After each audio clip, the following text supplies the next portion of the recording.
I lost my mother and then my father in quite quick succession. I was a passionate leader. I was 21 as an Young. elder and 25 when I came into pastoral ordained Okay. ministry. I get concerned with a church culture that says that the pastor shouldn't rest. I don't think I could do the job I'm doing now if I hadn't had those early years, both as an elder in a local church, but also as a pastor. When we come to the end of our tether, when there's nothing more we can do, then God steps in. Servant Leaders Podcast with Marcia Dixon. Welcome to the Servant Leaders Podcast by Keep the Faith magazine, where we explore leadership shaped by faith, humility and service. Today, we're honoured to be joined by Bishop Mike Royal, General Secretary of Churches Together in England, a long-serving pastor, chaplain and advocate for social justice. In this conversation, Bishop Royal reflects on his life and ministry and how he has sought to live out Christ's radical call to lead by serving. So welcome to the Servants Leaders Podcast. Thank you. You've been a Christian since your teens and you lost both your parents to cancer at a young age. Looking back, how did those experiences shape the way you relate to God and to the people you now serve? Well, firstly, I was brought up in a Christian home. My parents are Windrush generation. They came to the United Kingdom in the late 1950s, had a radical encounter with Jesus in round about 1960. And along I came in 1968. So I was wheeled into the church, grew up in the church. And so faith was always important. But of course, there comes that moment where you're not piggybacking on your parents' faith, but you find faith for yourself. And that happened at around about sort of 14 years old for me. I was in a convention and an altar call went out. And I still remember the song that was playing as I walked forward. So what song was that? Laid his hand on me. Once I was blind, but now I see. Jesus laid his hand on me. Amen. And yeah, I've never looked back in my personal faith.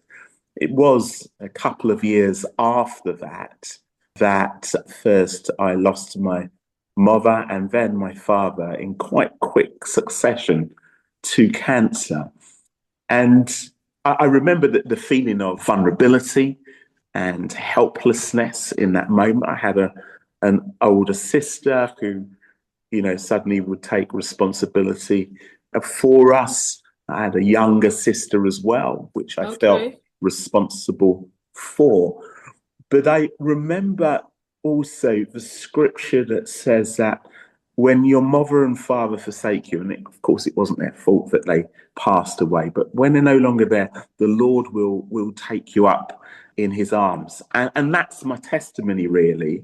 Always remember a really good friend of mine being really touched that after I had lost my father, I was in church on a Sunday. A good friend, Reverend David Shisanya, and he was just remarked, he just said, wow.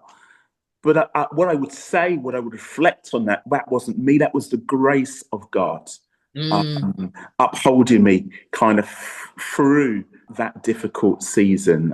And I am a testimony of God's goodness and God's grace. Yes, you are. You're also an example of the Lord really taking you up, because you are now General Secretary of Churches Together in England. You're a bishop as well. So when people hear that you're General Secretary and a bishop, it sounds very officious, it's like, oh, can't get too close to him. But you're doing God's work. So on an ordinary week, what does serving the church in your role actually look like? So firstly, I want to say I'm just plain old Mike Royal. Yeah. Yeah, I just am a really kind of down-to-earth kind of person. But I am privileged to serve as the first Black and first Pentecostal General Secretary of Churches Together in England, which is the formal instrument of the churches that enables them to work together in unity. So that's 54 denominations from a wide variety of backgrounds. So the Anglican Church, the Catholics, Bishop Conference of England and Wales, the Free Churches Group, the Lutherans, the Quakers, the Charismatic and Pentecostals, and also a growing number of Orthodox churches as well. And so a typical week would be meeting with ecumenical representatives from across those churches. I just chaired that meeting this morning online before coming on line with yourself. It will be visiting some of those churches, perhaps their conferences or their synods. So this week I'm going to be at Church of England Synod, which is quite important because it's the first synod since the confirmation of the election of the new Archbishop of Canterbury, Sarah Mullally. And so also training. Last week we were training new ecumenical representatives on how you work ecumenically. So that's a really important part of what I do.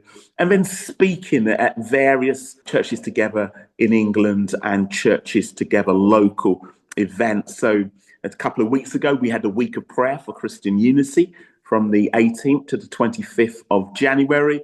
On the opening Sunday, I spoke at a Churches Together gathering in Leamington Spa in Warwickshire in the Midlands. And there I was hearing about the street pastors' work that they're doing, and also the 16 churches involved in running the food bank there.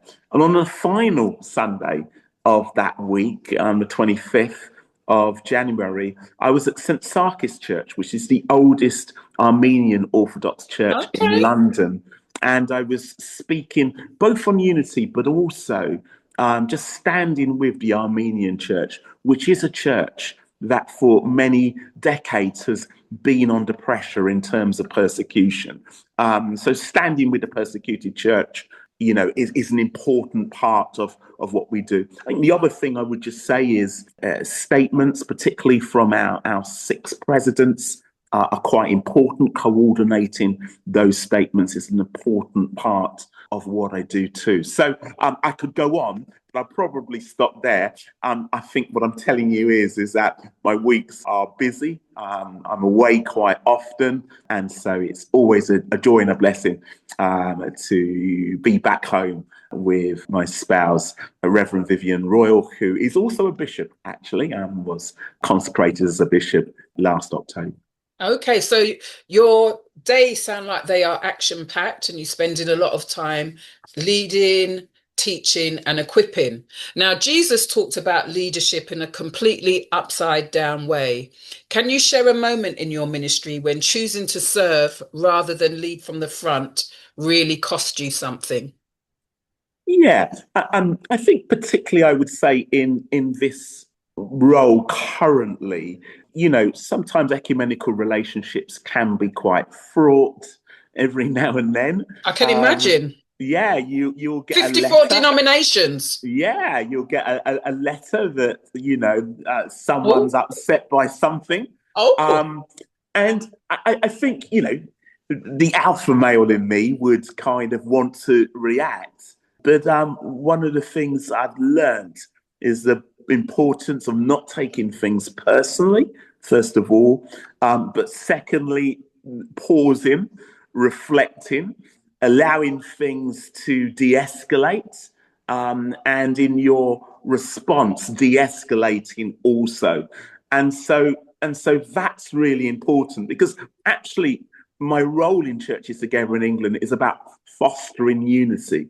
And so where things emerge that threaten unity, I think I have a responsibility to try to bring unity. That doesn't mean that, you know, I won't take a stand on key things, because I will. I'll take a strong stand on issues of racial justice, for example. But very much, I feel that my role is to foster unity and remember the words of Jesus, that they all might be one, as I and the Father are one. Why? So that the world might believe that you sent me and that God loves the world also.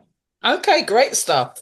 So you've been in ordained ministry for over 30 years. I remember meeting you via street pastors and your work involved with them. Yes. What kind of leader were you when you first started? And what kind of leader is God still shaping you to become? I was a passionate leader. I loved the Lord when I first started ministry, and I loved his church. But also, I was an inexperienced leader because we all have to start somewhere. And Sorry so, to cut you. How old was you when you started? in eldership in my local church, which was the Apostolic Church UK, and I served in Wallington, which was part of the sort of Kennington South London district. I was 21 as an Young. elder and 25 when I came into pastoral ordained Okay. ministry, and I was moved to Yorkshire. Actually, I served in Oh. 10 years in a small deindustrialized town called Keighley, which is quite near Bradford. And during those 10 years, I also served as the national youth leader of the Apostolic Church UK. And that took me all over Europe. So I was busy, I was up there and out there, I was speaking, I was motivating kind of young people. That was very much part of my ministry, but also I had responsibility for 2 congregations in my district. There were moments where I had difficult situations to deal with, and sometimes as a young person, you're dealing with much older people. Then you have to be kind of particularly wise in your dealings. So quickly, I kind of really learnt to, just to be wise in the way I navigated everyday challenges that come in pastoral ministry. But I'll say this, Marcia, I don't think I could do the job I'm doing now if I hadn't had those early years, kind of both as an elder in a local church, but also as a pastor in 2 district churches. Because when I speak to church leaders, I understand what it means because I've been there, and as it were, I've kind of won my spurs. You sure enough have. I just really want to deviate a little bit from the questions. You said that you had to talk to people that were older than you. You know, sometimes there's this young, old people divide in the church. How did you negotiate that? Because, you know, sometimes older people's like, me, no, I'm sorry, I'm going in Jamaican there, but let me Yeah, be English. I don't really want to listen to a younger person. What have they got to say to me? They don't have yeah. my experience. They won't understand me. How did you kind of deal with that? Yeah, I think for me, it was recognizing I was in a church that was aging. And over those 10-year periods, actually, the church began to grow younger. We began to get more families in. We had a growing Sunday school. And so the demographic of the church in terms of generation actually changed. Oftentimes, to be honest with you, a church reflects the pastor because we were young. Therefore, the congregation began to get younger. And so for me, it was just the wisdom to help perhaps people who had been there kind of for a long time, over many years. I mean, there were people there who, they had been in the church from literally from the war period. And so it was helping them to see that what we were doing was about building a church for the future, because Okay. if it continued to age, then ultimately we would be kind of shutting the door. The real lesson actually kind of from the district is that one church today is still flourishing, and sadly the other church has closed. And in some ways, my reflection would be the church that closed because they kind of never got to grips really Okay. kind of with that whole thing of actually this church has to be for the young, for the last, and for the least, and it cannot ever become just something that is for those who are already saved and on their way to a better place. Okay. Well, you've worked with children and young people at risk of exclusion as a result of your role as National Director of award-winning charity Transforming Life for Good. Is there a story or encounter from that work that still stays with you and influences how you lead today? Yes, I think there is. What I would just say is that even today, myself and my wife, Bishop Viv, we still run 2 alternative provision schools that were planted kind of from that period of time here in Birmingham. So I'm still involved, although in much more of a background supportive kind of role. And now my job was to actually kind of launch them, was to pioneer them and launch them. And I remember when we were launching the centre in Harper Hay in Manchester, and the building we were using needed a lot of work doing to it. And we'd raised as much money as we could. And this was the 3rd centre, I think it was, kind of outside of Bradford, where TLG sort of began its life. And I remember we went away in the summer and there was nothing more we could do.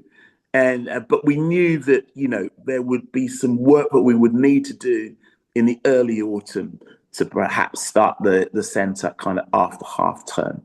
And over the summer, a grant came in actually from the co-op for the exact amount we needed to complete the kind of work that was done. And it was just an affirmation that God was with us. We were working in a needy community just outside, the central ring of Manchester. And we were able to complete the work on the building and open the centre. And that centre touched the lives of many, many kind of young people, including, I remember we lost one young person to knife crime, and that was a real moment for that centre.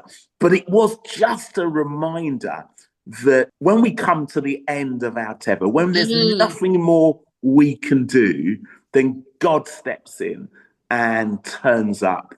And really, without him, we're stuffed. We sure enough are. You're obviously a very busy General Secretary and Minister, because you also work as a Forensic Mental Health Chaplain, and you sit with people in some difficult places, going through some difficult circumstances. What have those quiet, unseen moments taught you about presence, listening, and being Christ to others? Yeah. And so, a lot of my work with Churches Together in England is very strategic. And so it's still just being engaged, maybe in the morning or an afternoon a week with chaplaincy in a mental health setting is really important. A lot of the time you're working with people who are very vulnerable. It's a securest state. So, perhaps they're index offence may be very serious, but helping those people just to find faith on their journey where they show an interest and an inclination towards faith. It's just incredibly rewarding. I suspect they get blessed, but I've got to say I too get blessed as well. And I think, if you speak to any chaplain and you talk to them, whether it's in hospital or wherever they are functioning, not only do you have the privilege of being a blessing to those you are serving, but you are enriched also. Okay. You said earlier that you work with 54 denominations, which is a lot. What has working with other Christians who are very different from you, because you're a Pentecostal, you've traditional church, independent church, and, Lutheran, German. What has it taught you about faith, humility, and servant leadership? I think the principle that it has taught me is that we are enriched by one another, that we are the poorer if we just stay in our silos. So, for example, my understanding and celebration of Christmas has radically altered because I've been influenced by brothers and sisters from the Church of England and from the Catholic Church. So, for example, celebrating Advent, which starts kind of 4 Sundays before Christmas, with a focus on the themes of hope, of love, of peace, and of joy. Even the lighting of those candles with the children at church are not things that I've grown up with, but they are things that I now experience because I've been enriched kind of by people from other traditions, and even learning that actually the season of Christmas actually doesn't finish until the Feast of Dedication, which takes place, celebrating the dedication of Jesus in the temple, which is celebrated on the 2nd of February. Oh, wow. Now, I'm not suggesting you should keep your Christmas decorations up till the 2nd of February, but what I am saying is that New Year period where so many of our churches are praying, are seeking God kind of in the new season, is all part of that same Christmas season of new birth and new things. Things like that have enriched me. I think the other thing I would say that's really enriched me is just hearing the stories of the church that persecuted around the world. So I was visiting, actually it was the Romanian Orthodox Church as part of the process of they're just becoming a member of in the process of becoming a member of churches together in England. Wow. And I listened to their primate as he shared the stories in their history of martyrdom. And, I was there and I'm trying not to cry. It's just, wow. But, to hear not just in history, although in history, but also many churches, more recently, church in places like Pakistan, places like northern Nigeria, under pressure. And to hear the strength of faith is just incredibly powerful. And actually, I had a chance of visiting one of the churches in my own denomination who have branches in Pakistan in 2019. And I remember, preaching in that church and going to the church, and outside the church were 2 armed guards, literally. Oh, and really? And inside the church were children and mothers and fathers. And to know that the history of that church was that 20 years earlier they had experienced a terror attack. It's deeply humbling. It was a wonderful trip, and Pakistan is an amazing country. But that was a humbling moment to go to that rural church and just to stand with them and seek to encourage them and let them know that they're not alone. What sounds really great about your job, or your work rather, is that you get a complete overview of the church, both in this country and abroad, and you get a sense of what's happening, the good, the bad, and the ugly. Yeah, you do. And even though, that story I've just told you happened before I kind of came into my current role. But in my role, I'm working with churches like the Armenian Orthodox Church, like the Coptic Orthodox Church, where around the world, these are churches that are under pressure and experiencing persecution. And it's our privilege to stand with them and to remember the words of the Apostle Paul, who says, well, when one suffers, we all suffer. We can never be ambivalent to the church under pressure. Okay. Now, not only are you a church leader, but you also have a background in Black theology and urban ministry, and you've often spoken about justice and inclusion. How do you personally hold together speaking truth, being a servant leader, and also being approachable in your leadership? I think for me, firstly, urban. I studied urban planning. I'm an urban planner by professional background, and that really helped me to kind of understand one, how cities work, and two, a lot about kind of the socioeconomic challenges Mm. that many communities kind of face. And in that role, actually, a lot of the work I did was kind of helping people to participate kind of in the planning system. Okay. And helping community groups to participate in that system.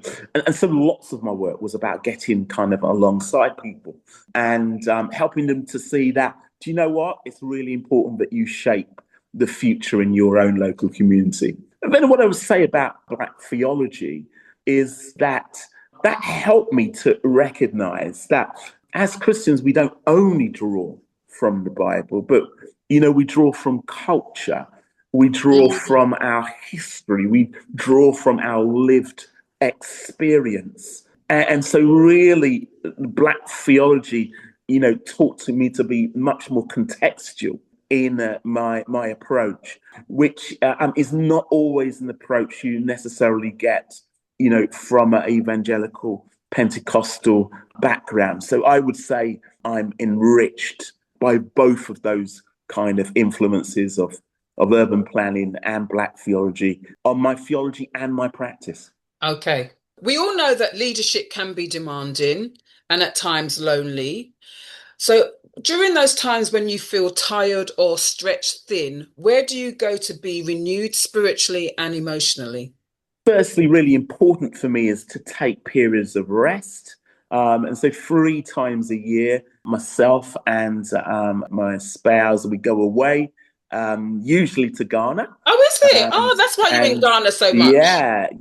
My wife is of Ghanaian heritage. Okay. I'm now actually, as well as having Jamaican heritage, British born, but I'm also a Ghanaian citizen. Okay. And we do a bit of ministry out there, but for me, part of that is about rest and downtime. I think during the course of the week, I try as much as possible particularly if I'm working very hard during the days, to have some downtime in the evening. And then weekends are very important to spend time with Bishop Viv, where we can just sit and reflect together, go for a walk, perhaps have a meal in a restaurant. So that downtime is really, really important. I get concerned with a church culture that says that the pastor shouldn't rest and the pastor shouldn't have a holiday. And sadly, too many pastors, in my opinion, their health has suffered as a result. Very much so. I'm just going to go back. We were talking a little bit about the persecuted church. What does leadership look like in the face of persecution and justice? When a church or individuals in that church are going through difficult times, being treated unfairly or unjustly. And have you ever experienced either persecution or been in a situation where you've seen injustice firsthand? And how, as a leader, have you responded to that? So I've never experienced persecution. Of course, I've experienced times when people who perhaps might be anti-faith or anti-Christian have perhaps, had their thing to say to me or about me. I kind of get that, but I don't count that as persecution. I think for me, the key thing for the persecuted church is that we stand with them and we speak out against the persecution.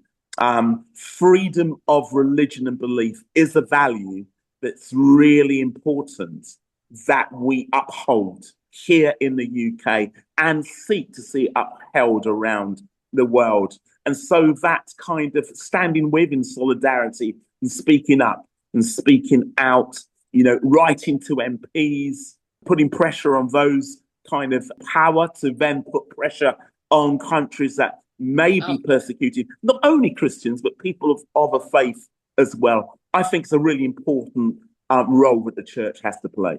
Okay, thank you. Finally, for leaders, you are a leader of leaders that are listening to this podcast who feel tired, overlooked, or burdened by service. What spiritual practices or convictions have sustained you in a life of servant leadership over 3 decades, and how would you advise them to deal with being burnt out?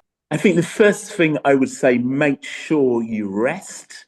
And I think that particularly as you get older, there is a need for more recovery time than when you were younger. And so it is being mindful also that the fact that you're getting older over time and how you respond to that is for me really important. I think the other thing is to make sure that you go with a rhythm. I find for me that wintertime, particularly when we come into January, I see all these people, they've got these New Year's resolutions. But, here in Britain, when you look at the wildlife, for example, they're all hibernating. They're resting. They're preparing for, the spring, but they're resting. And whereas we're ramping things up. And actually, sometimes we should listen to nature. I just would encourage people, particularly in the winter season, you know that spring and summer is going to be busy. It is in the church calendar. And so, in the winter season, make sure you take that downtime and rest. I think the other thing I would say, just be yourself. There are so many bits of armor that people want to put on you, but it's Saul's armor. David fought Goliath with the sling and the stone. And I would just say to people, be yourself, be your authentic self, because you'll be at your very best when you're yourself and you're not trying to be what other people think you should be or anything else. Lastly, what about spiritual practices? What kind of spiritual practices should people be doing? So prayer is really important. And, that might be in your room, that might be on a walk, but prayer is really important. Reflection on practice is really important too. We can't just be always doing, we also need to reflect kind of on our practice, and that is very important. Recognizing that continual professional development is really important too. So making sure that we are being trained in an ongoing way so that we are getting better at kind of what we do. And the Bible, not just to prepare for preaching, but for our own spiritual nourishment, spending time in the Word each day is just a good spiritual discipline. And there are moments, there are days when I miss, but I would just say that those for me are key spiritual disciplines. And finally, having peer mentors and also mentors around us who can support us when we're perplexed, when we're troubled, people that we can go to, that we can talk to, that will advise us and stand with us, but will not think worse or better of us, whether we've messed up or not. For me, those people who've journeyed with me are part of the reason why I'm here. They are Jesus's hands and feet to me in my journey of ministry. Okay, thank you, Bishop Mike Royal, for sharing with us your attitude and your approach to the whole thing about servant leadership, and for reminding us of the importance of authenticity, remaining connected to the Lord, having peer mentors, and even as a preacher, still reading the scriptures, not just for our sermons. So thank you again for taking time out. Really appreciate it. Thank you. Servant Leaders Podcast with Marcia Dixon.